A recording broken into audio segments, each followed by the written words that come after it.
Timnas Indonesia darurat pemain. Ada beberapa pemain yang dipanggil mendadak oleh Coach Sinteyong untuk bergabung dengan Timnas Indonesia di Hanoi, Vietnam, karena ada beberapa pemain yang terkena demam dan sakit harus dirawat di Jakarta. Kalian masih optimis nggak sih? Mari kita bahas dari sudut pandang penikmat sepak bola, bukan pengamat sepak bola. Sebenarnya kabar bahwa para pemain Timnas Indonesia terkena demam tuh udah mencuap. Mungkin beberapa jam setelah pertandingan Timnas Indonesia melawan Vietnam leg pertama di GBK kemarin. Bahkan kita juga lihat di story-nya Radna Uatmangun dan di story beberapa pemain Timnas saat berfoto bersama Pak Erick Thohir, terlihat Rafael Struijk berpisah dari rombongan foto. Dia seperti sedang sakit gitu kan, memegang kepala. Ternyata benar, ada beberapa pemain Timnas yang terkena demam. Ada Rafael Struijk, ada Nadeo, ada Pratama Arhan, ada Ivar Jenner, dan juga Dimas Derajat, teman-teman.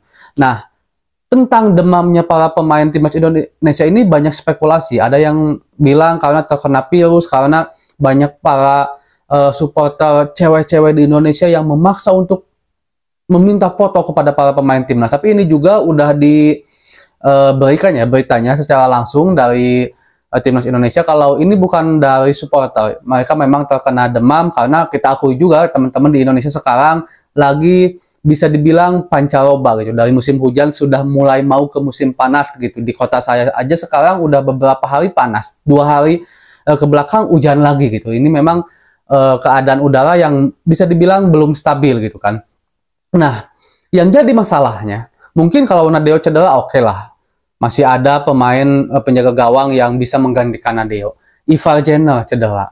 Dimas Derajat cedera masih oke. Dan Pratama Arhan juga cedera. Kita harus akui kalau Pratama Arhan dan Ivar Jenner ini sangat dibutuhkan sebenarnya oleh Timnas Indonesia. Walaupun memang ada penggantinya yang sudah bergabung dari semenjak leg pertama. Ada Ricky Kambuaya, ada juga Arkan Fikri, Mark Klok nggak bisa karena lagi sakit juga kan. Mark Klok akhirnya harus berobat ke Singapura.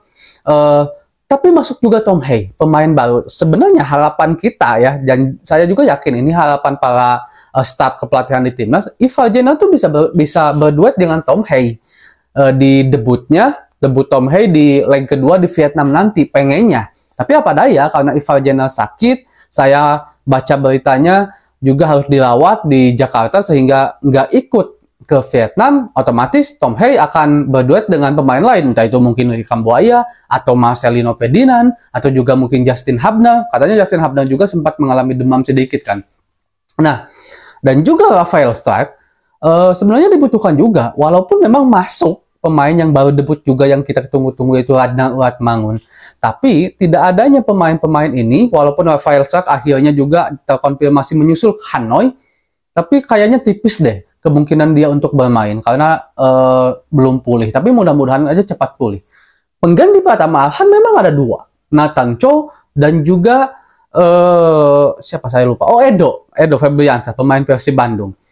Saya udah bahas di konten sebelumnya kalau Nathan Chow, Edo, Sain Fatinama akan sedikit kesulitan untuk bisa menggeser Pratama Arhan.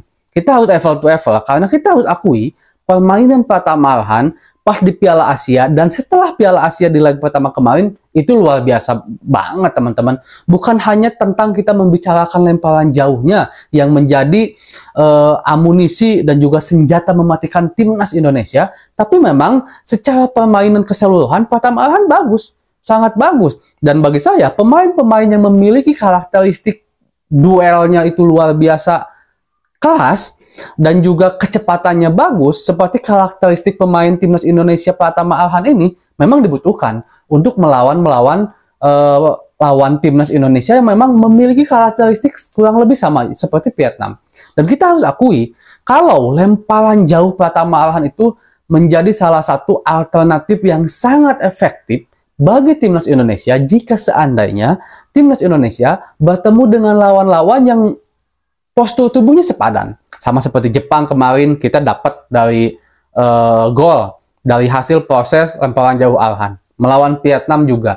Kenapa Arhan tidak dimainkan dan lebih memainkan Sain Fatinama saat melawan Australia di Piala Asia?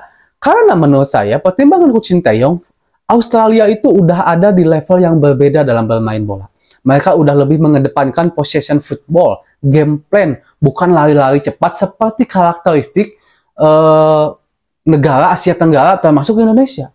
Itu sebabnya walaupun Pratama Arhan bermain bagus di 3 pertandingan sebelumnya di fase grup Piala Asia, Coach Sinteyong lebih memilih Zain Fatinama. Ini bagi saya menjadi begitu kayaknya gitu para pemain kita, sehingga Coach Sinteyong bisa menempatkan pemain sesuai dengan keinginan atau keadaan di lapangan. Kalau kita akan melawan tim-tim seperti Australia yang postur tubuhnya sangat tinggi-tinggi sehingga lemparan jauh dari Pratama Arhan itu akan mudah untuk bisa dihalau oleh para pemain Australia, dan juga kita membutuhkan pemain-pemain yang lebih simpel, yang lebih mengedepankan permainan pembukaan ruang dan juga permainan passing pendek. Ada cocok di Zain Fatinama, masukkan Zain Fatinama. Tapi untuk melawan Vietnam ini, untuk saat ini, Pratama Arhan bagi saya sangat dibutuhkan.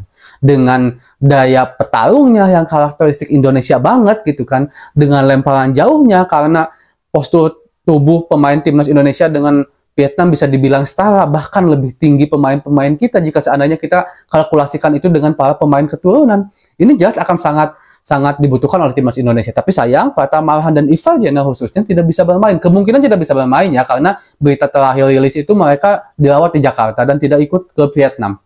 Tapi mudah-mudahan aja teman-teman, kita harus tetap optimis dan kita juga harus tetap mendoakan timnas Indonesia. Mudah-mudahan aja siapapun pemain yang dipasangkan oleh Coach Sinteyong nanti bisa memberikan kejutan, bahkan kembali membawa 3 poin dari Vietnam setelah begitu lama kita tidak pernah menang bertemu dengan Vietnam di kandang Vietnam, teman-teman. Mudah-mudahan aja lah, karena jika seandainya kita sekarang lolos ke fase berikutnya, kemungkinan besar kita untuk lolos ke, bukan fase berikutnya maksud saya, jika seandainya kita bisa menang melawan Vietnam di leg kedua sekarang, maka kemungkinan besar untuk kita bisa lolos ke fase berikutnya itu lebih mudah.